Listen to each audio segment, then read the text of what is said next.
ದಸರಾ ವೇದಿಕೆಯನ್ನ ರಾಜಕೀಯಕ್ಕೆ ಬಳಸಿಕೊಂಡಿದ್ದಾರೆ.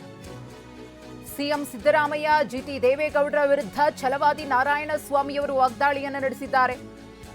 ದಸರಾ ವೇದಿಕೆಯನ್ನ ರಾಜಕೀಯಕ್ಕೆ ಬಳಸಿಕೊಂಡಿದ್ದು ನಾಚಿಕೆಗೇಡಿನ ಸಂಗತಿ.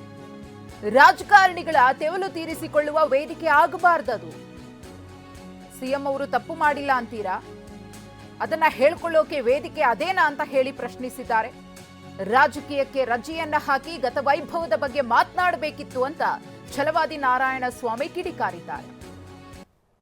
ದಸರಾದ ಗತವೈಭವವನ್ನು ನಮ್ಮ ರಾಜ್ಯದ ಮುಖ್ಯಮಂತ್ರಿಗಳು ಮತ್ತು ಕೆಲವರು ಶಾಸಕರು ಏನು ಆ ವೇದಿಕೆಯನ್ನು ರಾಜಕೀಯಕ್ಕೆ ಬಳಸ್ಕೊಂಡಿದ್ದಾರೆ.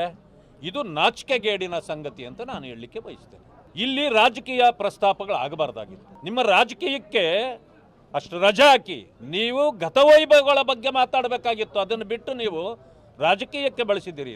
ಯಾವುದೇ ರಾಜಕಾರಣಿಗಳ ವೇದಿಕೆ ಆಗಬಾರ್ದು ಅದು ದಸರಾ.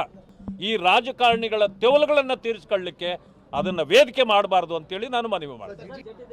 ಅದೆಲ್ಲ ಯಾರೇ ಆಗಲಿ ಅದನ್ನು ಬಳಕೆ ಮಾಡಿರೋದು ತಪ್ಪು. ಜಿಟಿ ದೇವೇಗೌಡರಾಗಿರ್ಬೋದು, ಇನ್ನೊಬ್ಬರಾಗಿರ್ಬೋದು, ಅದನ್ನು ರಾಜಕೀಯವಾಗಿ ಬಳಕೆ ಮಾಡಿರೋದು ತಪ್ಪು. ದಸರಾದ